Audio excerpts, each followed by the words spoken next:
Okay, let's start. Yan, pinahid ko na yung tomato sauce sliced bread. Kayo lang bahala kung gaano kadami yung ilalagay nyo tomato sauce.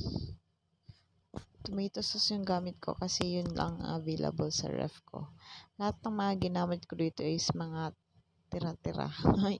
Not tira-tira, yung parang mga na kuna na siya. Hindi na siya complete. Kaya nagsawa na ako ng plain. Kaya gumawa ako ng sliced bread pizza. Ayan, nilagay ko na yung toppings. First topping is the cheese balls. Cheese balls din yung available na hot dog. Kaya gusto ko rin siya kasi may cheese. Para maging sobrang cheesy. Yan yung oven.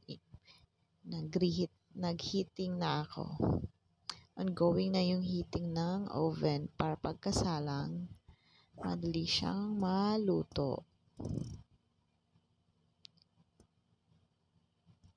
Yan. Ilagay ko na lahat. Tcharan! Ang next topping ay ang pineapple tidbits. At ang last topping ay ang cheese. And the final product, ayan.